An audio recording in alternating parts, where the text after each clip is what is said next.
Lucas capítulo 18, versículo 18. Quero usar esse texto como base para poder falar um pouquinho sobre um assunto que eu tenho tido um particular com Deus. Eu espero que o Espírito Santo possa alcançar o seu espírito nessa noite, amém? E perguntou-lhe um dos principais, dizendo: bom mestre, que hei de fazer para herdar a vida eterna?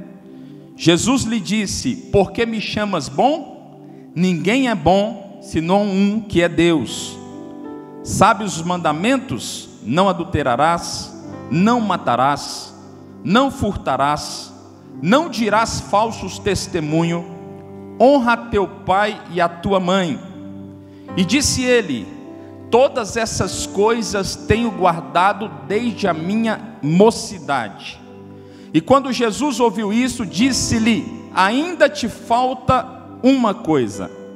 Vende tudo que tens, reparte com os pobres, e terá um tesouro no céu.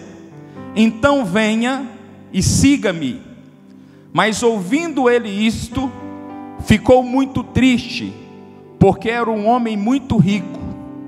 E vendo Jesus que ele ficara triste, disse: quão difícil é entrar no reino de Deus aqueles que possuem tamanha riqueza. Porque é mais fácil entrar um camelo no fundo de uma agulha do que um rico entrar no reino dos céus. Diga comigo, amém. Quero falar um pouquinho nessa noite sobre a imerecida graça de Deus.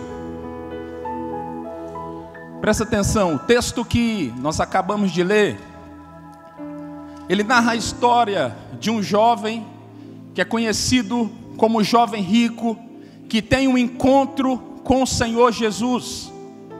E quando esse jovem se encontra com o Senhor, ele lhe faz uma pergunta dizendo: bom mestre, o que eu hei de fazer para que eu venha herdar a vida eterna? É interessante que a mentalidade deste jovem ainda está presa dentro da construção do fazer. Este jovem ainda acredita que aquilo que ele faz irá determinar se ele irá carimbar o seu passaporte para a eternidade ou não. Ele entende que debaixo de uma mentalidade do merecimento que recebemos com base na lei mosaica, este jovem acredita que se ele for um exímio cumpridor da determinação da palavra de Deus ou das suas leis, ele terá o direito de receber a vida eterna em Cristo Jesus. A bem da verdade é que esta herança, chamada herança do merecimento, ela tem alcançado os corações de muitos de nós. Muitos de nós não entendemos, por falta de discernimento do tempo em que vivemos, que nós não estamos mais debaixo da construção do merecimento. Muitos de nós ainda acreditamos, como este jovem acreditava, que aquilo que fazemos irá nos conduzir para a eternidade. Mas nós precisamos entender através do Espírito Santo. Salmo 119, versículo 105 diz que lâmpada para os meus pés é a tua palavra e luz para os meus caminhos. Isso significa que o Espírito Santo tem a capacidade de trazer clareza sobre temas que nós não entendemos. Voltando ao texto, quando este jovem chama Jesus de bom mestre, no fundo, ele estava querendo se referir a si mesmo. Ele não estava falando acerca do Senhor como o Senhor sendo bom. Ele estava diante do próprio Deus, e Jesus sonda as verdadeiras intenções do coração do homem. E ele diz: bom mestre, mas se retratando a sua pessoa, porque na verdade este jovem se considerava bom por ser um exímio cumpridor das Escrituras. Quando ele se coloca diante de Deus, ou da pessoa, ou da figura do próprio Senhor Jesus, o que ele queria de fato ouvir é se faltava alguma coisa para que ele pudesse um dia reinar com Cristo nos céus. Todo encontro que um dia eu e você tivermos com Jesus, se prepare. Jesus nunca falará para você aquilo que você espera ouvir dele. Na verdade, Jesus sempre falará para você aquilo que você precisa ouvir. E com esse jovem não foi diferente. Ele se depara com o Senhor na expectativa de ouvir que ele era um bom moço, um homem notável, cumpridor das Escrituras. Mas quando ele se depara com aquele que conhece todas as coisas, ele não ouve aquilo que ele tem expectativa de ouvir. E talvez esse seja o grande problema dos religiosos da fé. Pessoas que conhecem a Bíblia por inteiro, que já tiveram a experiência de ler a mesma por dezenas de vezes. Pessoas que dominam toda a liturgia do culto na casa do Senhor, que não são mais tocadas pelos corinhos, pelos cânticos, porque conhecem todos. Talvez esse seja o problema dos religiosos, sabe por quê? Porque eles conhecem todas as coisas, mas o seu coração não está conectado com o coração de Deus. Deixa eu dizer algo para você. Não importa o que você faça, tampouco o que você produz para o Senhor, se o teu coração não estiver conectado com o coração de Deus, tudo isso é vão.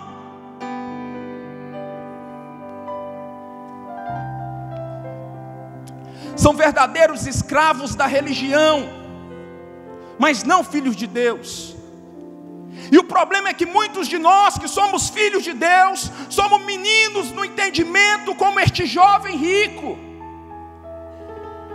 Eu acho interessante que o apóstolo Paulo, considerado o apóstolo da graça, ele trata claramente acerca desse assunto na sua carta aos Gálatas, capítulo 4. Ele diz o seguinte no versículo 1: se o herdeiro for menino, nada se difere de escravo, ainda que seja senhor de tudo. Sabe o que Paulo estava querendo dizer? Se você não crescer na mentalidade cristã, não importa se você é homem ou mulher de Deus, você vai ser considerado como escravo, ou seja, aquele que não vai herdar nada, porque só herda quem é filho. Paulo é muito claro acerca dessas coisas. 1 Coríntios capítulo 13, ele diz: quando eu era criança, eu pensava como criança. Sabe por quê? Porque eu tinha mentalidade infantil. Mas agora eu não sou mais criança, a minha mente mudou, por isso não procedo mais como criança. O que Paulo estava querendo dizer é que é necessário eu e você termos uma experiência com Deus, que faça com que saiamos da posição que estamos, de crianças na presença dEle, e nos tornemos filhos para recebermos a herança que Ele nos confiou em Cristo Jesus. Deus não está preocupado com o tempo de fé que você tem. Deus não está preocupado com o tempo que você tem de congregação. Nós precisamos acordar, é tempo de nos relacionarmos com Ele. O que Jesus estava querendo ensinar este jovem é que era necessário passar por um processo chamado metanoia, ou seja, processo de mudança de mente. O que nós precisamos entender é que a lei foi importante para Israel. A lei foi estabelecida por Deus, e Jesus disse: eu não vim revogar a lei, eu vim cumprir a lei. Mas nós precisamos entender, com discernimento de espírito, que a leitura dos tempos mudaram. Hoje nós estamos debaixo do governo da graça, e se você e eu não tivermos uma verdadeira metanoia, uma verdadeira mudança de mente, ficaremos presos àquilo que Deus não colocou sobre nós.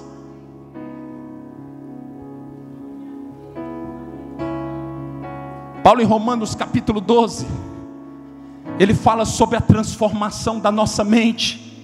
A transformação da nossa mente é nos colocarmos diante do Espírito Santo, permitindo que Ele venha fazer morada em nós e nos transformar. A nossa forma que pensávamos já não serve mais. Precisamos receber do Espírito para que possamos pensar diferente. Segundo a ótica do merecimento, ou segundo a lei, nenhum ser humano da terra teria direito à salvação em Cristo Jesus. O grande problema dos incansáveis no cumprimento das regras é que eles ainda não entenderam que é impossível cumprir toda a regra estabelecida pela lei. O único capaz de cumprir, que cumpriu, chama-se Senhor Jesus, e Ele justificou a sua vida para que você se tornasse justo, e através da justiça dele, você fosse salvo em Cristo Jesus.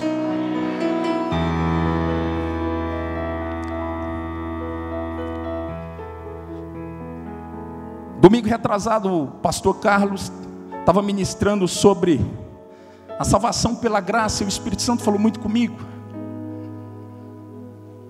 Eu já vinha estudando esse assunto há um tempo, e aquele dia eu saí daqui e falei: meu Deus, quanto equívoco de tantas pessoas, quanta confusão.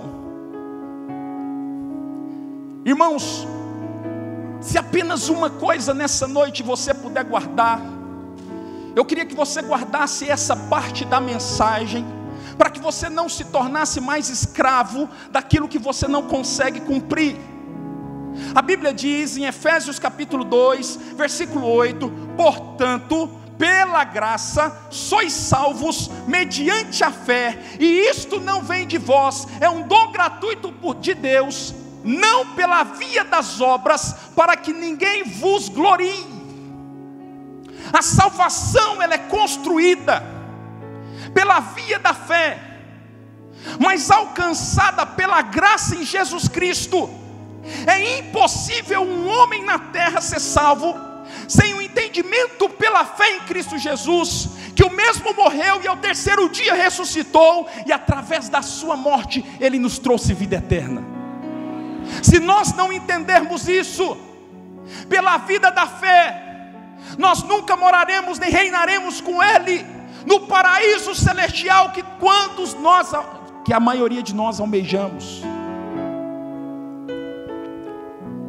Eu preciso entender que o que eu faço, ou as minhas obras, ela determina quem eu sou em Deus, mas não define para onde eu vou.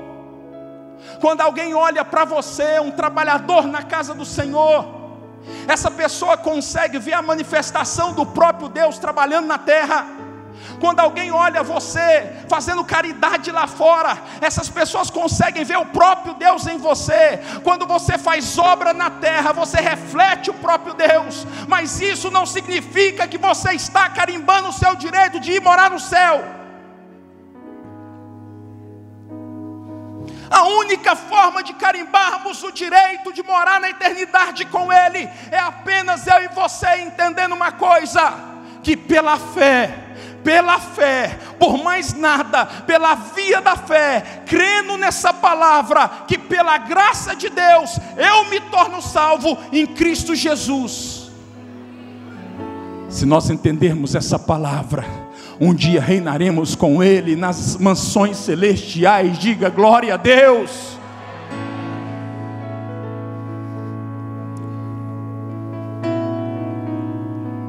É necessário passarmos por uma genuína metanoia. Isso é uma necessidade urgente. Pastor, o que é graça? Eu tentei construir um conceito de graça informal, para trazer uma ideia aos irmãos. Graça é a decisão amorosa tomada por Deus em nos salvar, em nos abençoar, quando merecíamos a morte eterna e o castigo permanente. Sabe o que é que nós merecemos? Morte eterna e castigo permanente. O que este jovem não entendeu, e o que muitos de nós não estamos entendendo, é que é pela via do cumprimento da lei é impossível nos tornarmos salvos em Cristo Jesus. Igreja, se nós não entendermos que o sacrifício que Ele fez não pode ser substituído pelo sacrifício que você faz hoje, no presente momento. Nós nunca viveremos com Ele na eternidade. Nós precisamos entender que nada que façamos é suficiente para nos garantir na eternidade. Sabe por que eu faço? Sabe por que nós devemos fazer? Porque quando eu entendo o poder da graça de um pai, como diz o pastor Renan, que simplesmente olhou para mim, olhou para você e nos amou primeiro, não há como eu não retribuir. Eu não faço por medo, eu não faço por pavor, eu não faço por preocupação de ficar de fora. Não, esse não é o propósito. Eu faço porque eu quero retribuir o amor dele, porque eu entendi quem ele é, porque eu quero agradá-lo, porque eu quero agradar o coração dele. Oh, aleluias!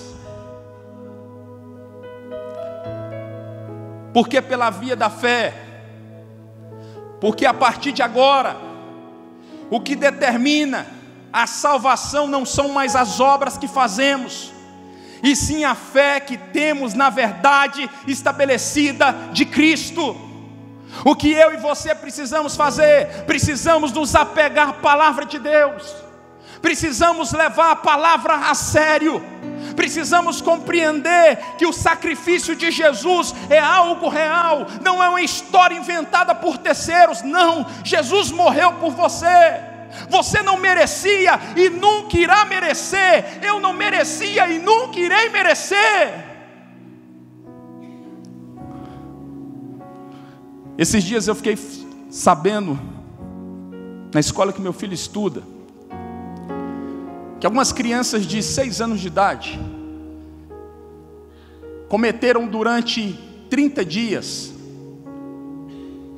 uns 6 atos de bullying com coleguinha de sala na hora do recreio. Se você entender o nível de maldade de adulto manifesto em criança de 6 anos de idade, naquela hora, quando a minha esposa me contava por que aquela criança saiu, por que os pais tiraram ela de lá, o Espírito de Deus falou para mim: eu desejei o ser humano, mesmo sabendo que ele era isso.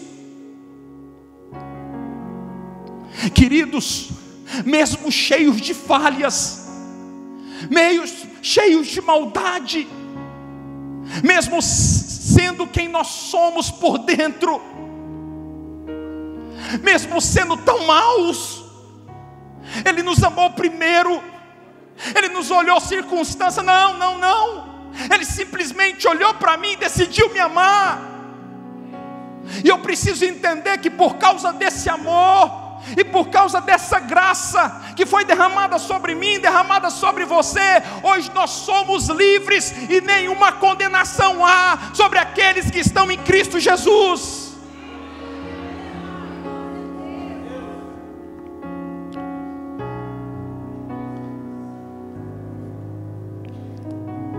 Qual o sintoma daqueles que estão presos no velho entendimento? Mateus capítulo 11, versículo 30, diz assim: porque o meu jugo é suave e o meu fardo é leve. A grande maioria das pessoas que vivem segundo o merecimento, não segundo a fé, não segundo o entendimento da graça, sempre vão ficar com a sensação que tudo está pesado demais. O que faz eu e você entendermos que muitas coisas não foram colocadas no seu ombro por Deus. O que é libertador é você entender que Ele não está à procura que você trabalhe dentro de uma sobrecarga, mas Ele está à procura que você tenha um entendimento desta revelação, para que você viva uma vida leve na presença dEle, e dessa forma você volte a sorrir na casa de Deus. O grande problema é que muitos de nós, pela falta de entendimento, carregamos fardos que Deus não colocou. E esses fardos têm impedido que nos tornemos testemunho vivo da glória de Deus. Porque andamos dentro da igreja sem sorrir, fora da igreja sem sorrir. E as pessoas não querem viver essa vida que nós vivemos e dizemos que Deus é conosco. Se eu compreendo que a graça é simplesmente uma questão de fé, e que não é mais aquilo que eu faço, naturalmente eu vou andar mais leve. Pastor, você não está fazendo apologia para que a gente esteja liberado a pecar? Não, porque nós não temos mais mentalidade de escravo, nós temos mentalidade de filho, e filho sabe quem é o pai, filho quer agradar o coração do pai, filho quer receber a herança do pai. E por causa desse entendimento, nós não queremos pecar, pelo contrário, nós queremos agradar o coração dEle.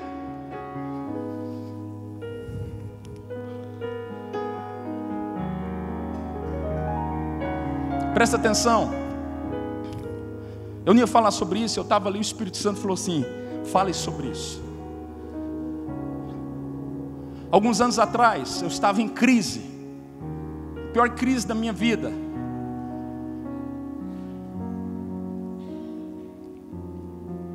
Para quem não sabe, quando eu tinha 11 meses de idade, eu fui abandonado pela minha mãe. Com 1 ano e meio, abandonado pelo meu pai. Eu nunca morei com meu pai nem com minha mãe. Eu não sei o que é ter pai presente, o que é ter mãe presente em casa. Eu me lembro que os poucos flashes que eu me lembro, muito pequeno, mas eu consigo me lembrar de algumas coisas, era tanta confusão.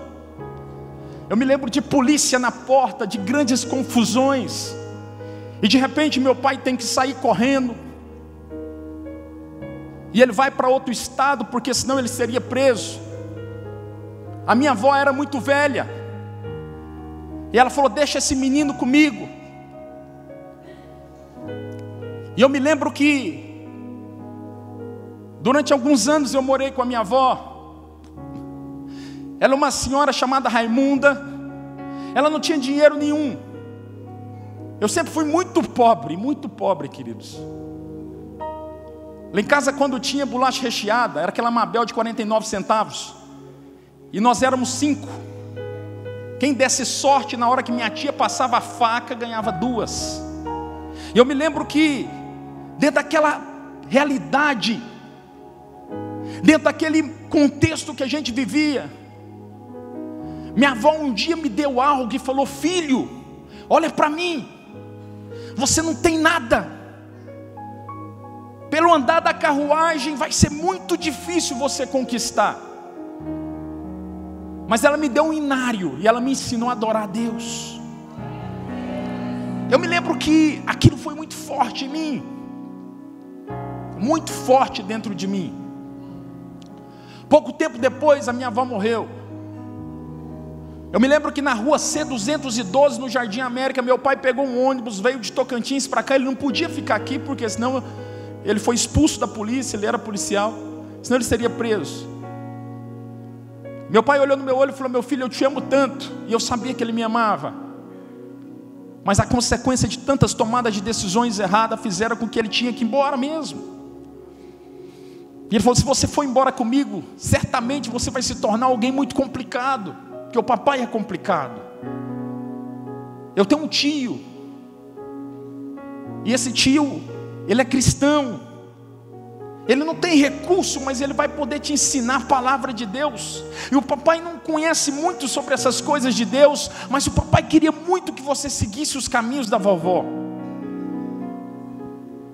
E eu fui lá no meu tio, e meu tio aceitou ficar comigo. Eu tinha 7 anos de idade, ele falou: você pode ficar comigo até os 18.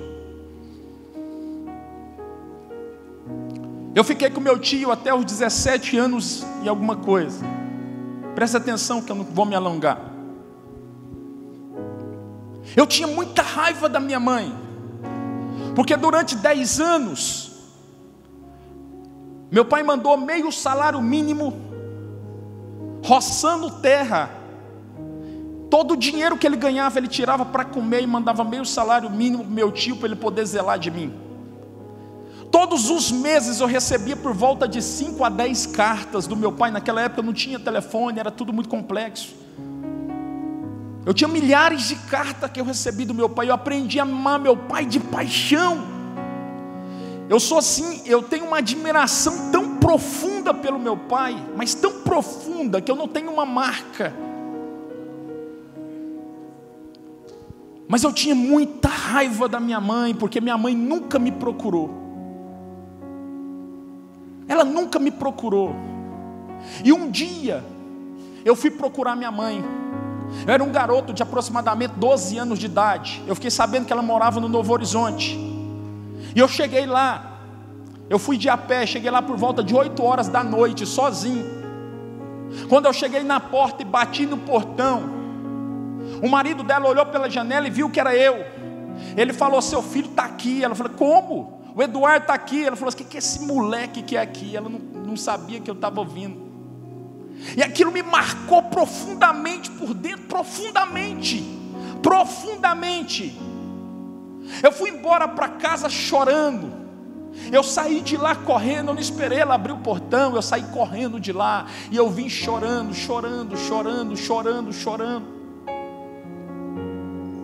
Durante alguns anos eu carreguei essa mágoa dentro de mim.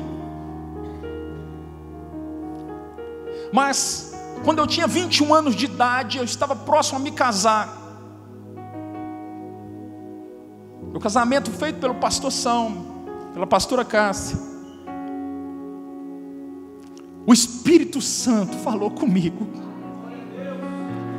Ele falou assim: eu nunca te olhei como você é. E ele começou a falar comigo sobre o poder da graça. E eu entendi que minha mãe, segundo a minha ótica, ela nunca iria merecer o meu perdão.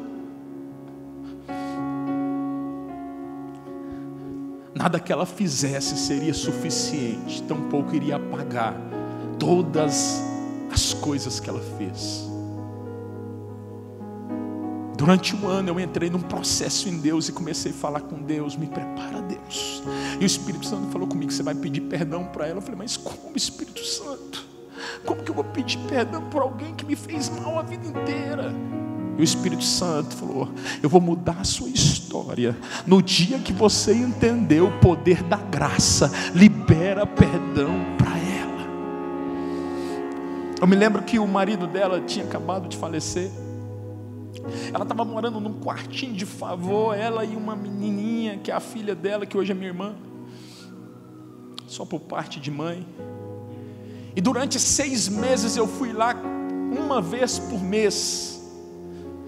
E durante 6 meses eu conversei com ela. Eu expliquei sobre o amor de Deus. Eu expliquei para ela o que Deus tinha feito na minha vida.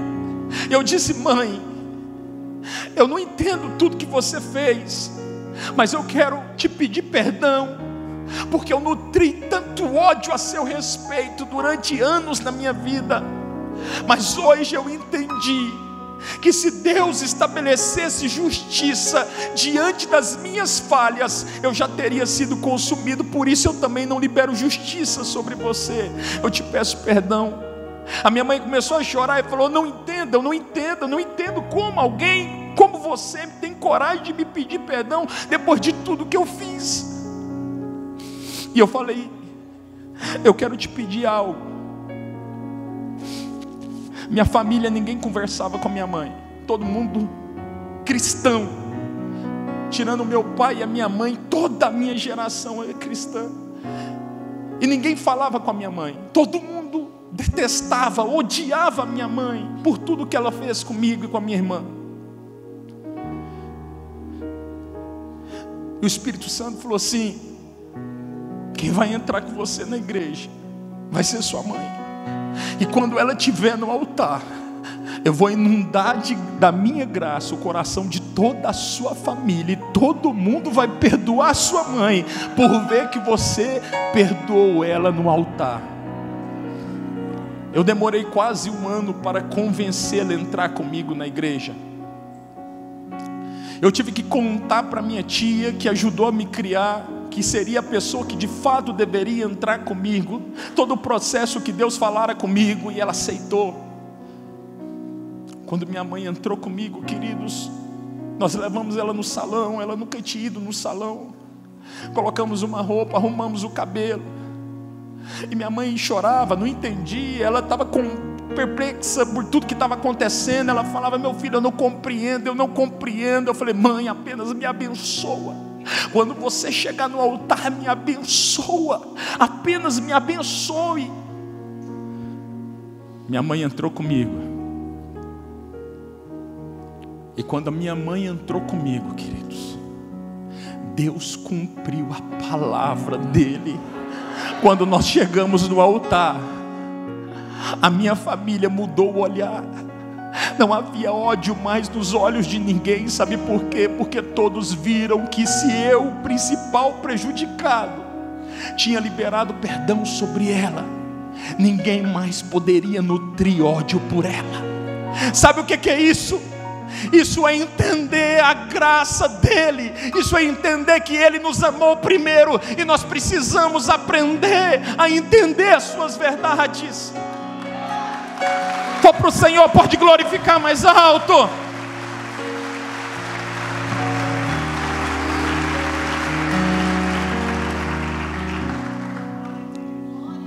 A partir dali o Espírito Santo falou comigo: você vai cuidar de sua mãe. Eu falei: Espírito Santo. E eu tomei uma posição no meu coração de nunca mais sofrer por aquilo. Eu comecei a me relacionar com a minha mãe. Eu falo diante de Deus e de todos como testemunha. Eu não consigo ter o sentimento de um filho que viveu com a mãe, mas eu me esforço todos os meses. Nós cuidamos da minha mãe, eu e minha família. Pela graça de Deus, o que a gente pode fazer, nós estamos sempre cuidando dela. Isso há 10 anos nós adotamos a minha mãe. Minha mãe hoje, sempre quando, mais ou menos 8 dias, 9 dias atrás, eu estive na casa dela para tomar um café da manhã com ela. E todas as vezes que eu sento com ela, ela olha para mim e fala: meu filho, eu não entendo. Eu não entendo. Eu não entendo. E eu sei que esse entendimento, ele só pode ser provocado para aqueles que, através do Espírito Santo, compreendem o poder da graça.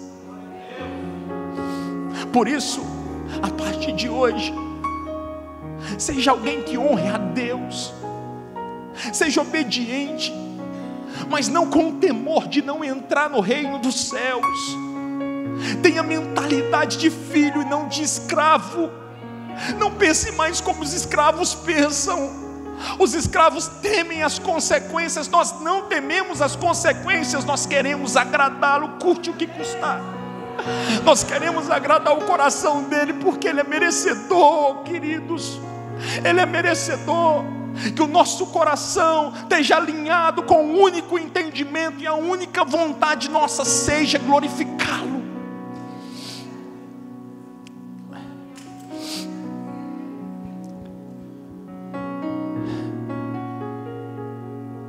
Glória a Deus. Versículo 21 diz que todos os mandamentos esse jovem tinha guardado desde a sua juventude. Significa que nós estamos tratando de um jovem cristão, de um jovem zeloso. Agora o grande problema de cumprirmos o ritual, de estarmos aqui no domingo apenas por estar, de estarmos aqui sem o coração estar conectado com Ele, é o mesmo problema atravessado por esse jovem. Sabe por quê? Olha o que está escrito lá em 1 Samuel capítulo 16, versículo 6. Diz a Bíblia que o próprio Deus, ele entende que Saul não é mais quem deveria estar à frente de Israel. Então Deus toca no coração do profeta Samuel e também juiz, que vá à casa de Jessé, o belemita. E quando Samuel chega à casa de Jessé, Jessé tinha 7 filhos. Quando Samuel chega à porta da casa, ele se depara com Eliabe. Diz a Bíblia que Eliabe era formoso e Eliabe era alto em estatura. Os olhos de Samuel se encheu, mas de repente a palavra de Deus desceu como sentença ao espírito de Samuel. Ele disse: Samuel, este não, eu rejeitei. Sabe por que ele foi rejeitado? Porque Deus não é como eu, Deus não é como você. Deus não está preocupado com aquilo que colocamos aqui fora, para que as pessoas tenham acesso. Deus está preocupado com o teu coração, como você anda por dentro, quem de fato você é quando ninguém está vendo. O homem de Deus que dá glória a Deus na presença dos homens, não é o mesmo que na ausência dos homens faz o que faz. Esse homem fora reprovado por causa do coração. A figura do jovem rico, um jovem que cumpria todos os mandamentos, mas que não entendeu que o sacrifício agradável a Deus é o coração quebrantado e contrito, ao qual ele não desprezará. Se nós queremos ser uma igreja que agrade a Deus, arranquemos nessa noite as máscaras. Deus não está preocupado com quem você é na presença dos homens. Deus está preocupado com a tua intimidade, varão, pai de família, sacerdote. O que você tem feito longe da presença dos homens. O grande problema da religião é que durante muitas décadas, muitos anos, ela nos ensinou a prestar conta para os homens e não para Deus. E debaixo dessa visão equivocada, muitos de nós ainda frequentamos os cultos cristãos sem nos preocupar com o que Deus pensa.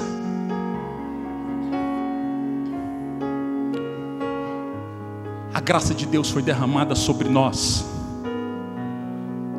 não liberando como um sinal verde na sua frente para que você meta o pé na jaca. Que haja temor nos nossos corações.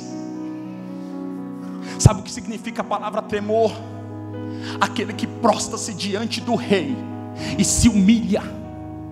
Se nós possamos nessa noite, através do Espírito Santo, que é o nosso auxiliador, nos preocuparmos com o nosso homem interior.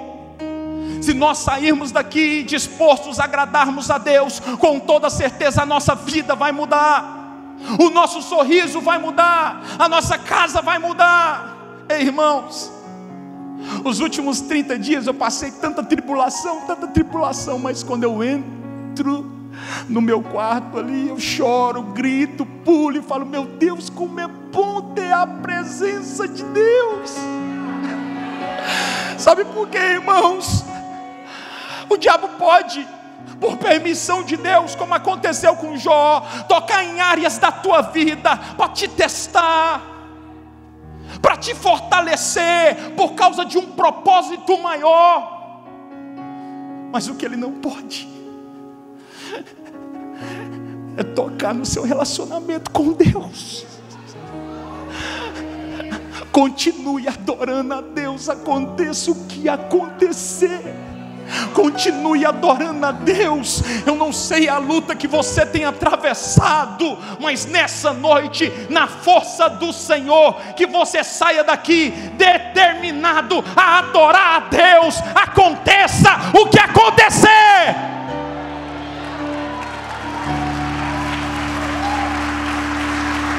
Glória ao teu nome, ó Deus. Exaltado seja o teu nome.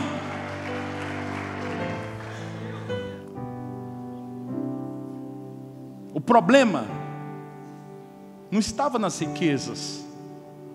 Queridos, Isaías 1,19 é claro: se quiseres e me ouvires, comereis do melhor da terra. A glória de Deus, que é o atributo maior, é comparada ao ouro. Você acha que Deus permitiria comparar a sua glória a algo que nos faria tão mal? O problema está no nosso coração. Perceba que o jovem rico decidiu não abandonar suas riquezas,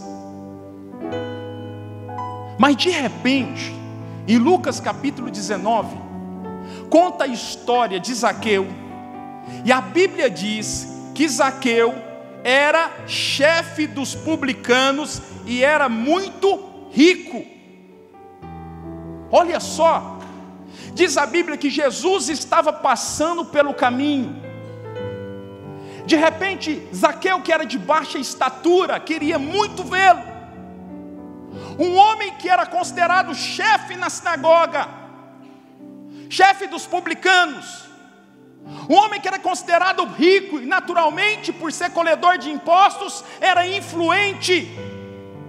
Esse homem rasga a sua identidade, ele ignora quem ele é, ele sobe a uma árvore, e eu não sei você, pela história e os historiadores, ele tinha mais de 40 anos. Eu não sei se você que tem 40 anos já tentou subir rapidamente numa árvore. Esta é uma missão não muito fácil. Ele sobe correndo sem se preocupar com o que vão pensar. De repente ele está no alto da árvore, e Jesus olha para a árvore.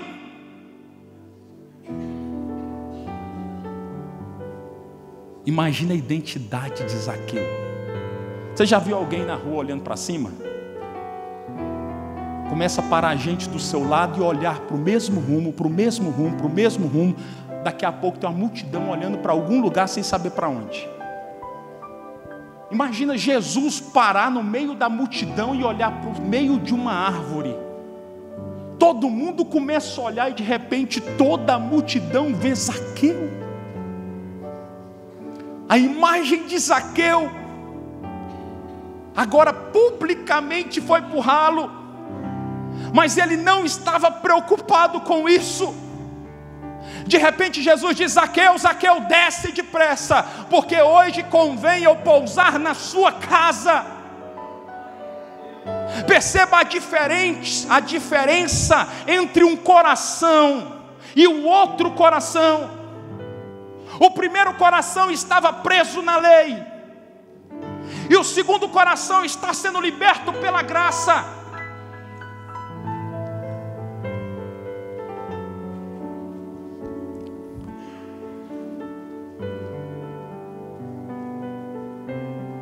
Glória a Deus. Diz a Bíblia aqui, no versículo 7: e vendo todos isto, murmuravam dizendo que entrara para ser hóspede de um homem pecador. E levantando-se Zaqueu, perceba que Jesus não teve que falar nada. Jesus falou: e aí Zaqueu, e aí o que você vai fazer? E aí Zaqueu, dá uma resposta para o povo. Zaqueu entrou no meio e já começou a falar com o povo, dizendo o seguinte: levantando-se Zaqueu, disse ao Senhor: Senhor, eis que tenho defraudado alguém, eu restituo no quadrúpulo, e se eu tenho roubado do pobre, vou repartir 50% dos meus bens. Deixa eu explicar algo para você. A graça, ela é tão libertadora que ela consegue desconectar o seu coração dos lugares errados e conectar o coração de Deus.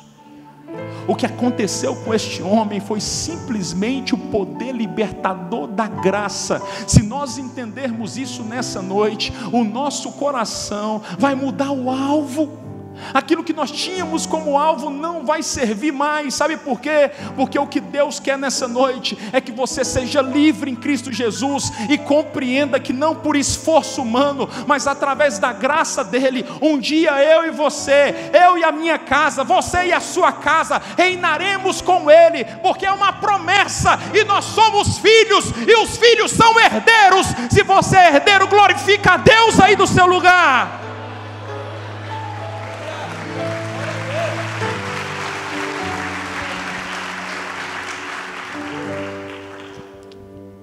Fica de pé em nome de Jesus.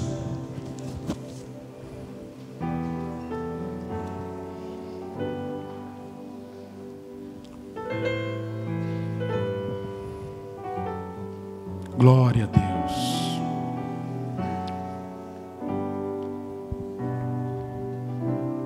Não se esqueça que o que você faz, ou as suas obras, determina quem você é em Deus, mas não define para onde você vai. Feche os seus olhos, assim como você está. Que de alguma forma o Espírito Santo possa queimar em você. Que você saia daqui nessa noite com o objetivo de ser alguém melhor, fora dos holofortes. Quando ninguém estiver vendo. Quando o homem não tiver acesso. Que na sua intimidade você honre a Deus. Porque essa é a mentalidade dos filhos maduros. Porque os filhos maduros sabem quem é o Pai, e eles querem agradar o coração do Pai. Pai, eu te dou graças, ó Pai, porque de alguma forma eu creio que o Senhor falou aos nossos corações. Se alguma coisa eu não conseguir ser suficiente, que o Senhor, através da manifestação do seu poder, possa ministrar o coração pessoal de cada um aqui presente. Meu Deus, que a começar de mim, que a minha vida seja melhor, que eu como filho possa me manifestar, porque nós entendemos, ó Pai, que este é o propósito, e que o Senhor possa nos levantar, ó Pai, como corpo de Cristo, nos abençoar como corpo de Cristo, que sejamos pais melhores a partir do entendimento pela graça, que sejamos mães melhores, que sejamos filhos melhores, que sejamos profissionais melhores. Ah, Senhor, em nome de Jesus, que sejamos pastores melhores, obreiros melhores, para a graça de Deus, em nome do Senhor. Nós te louvamos, ó Pai, te glorificamos nessa noite, e nos rendemos aos teus pés, nos rendemos diante do Senhor, e reconhecemos a tua glória sobre nós, e através de nós, e entre nós, em nome de Jesus. Que Deus te abençoe, querido, em nome de Jesus. Uma igreja alegre, participativa. Todos os domingos, às 9 horas, um delicioso café da manhã e uma escola bíblica abençoada. Às 18 horas, culto da família. Segunda, às 14 horas, Manancial Feminino. Terça-feira, às 20 horas, Homem de Verdade e Mulher Ideal. Quarta-feira, às 19h40, Culto de Ensino, além de uma programação semanal para todas as idades. O nosso sonho é expandir o reino de Deus e chegar a todas as nações do planeta Terra. Eu quero convidar você a fazer parte desse grande projeto, que com certeza Deus vai te abençoar. Catedral da Família.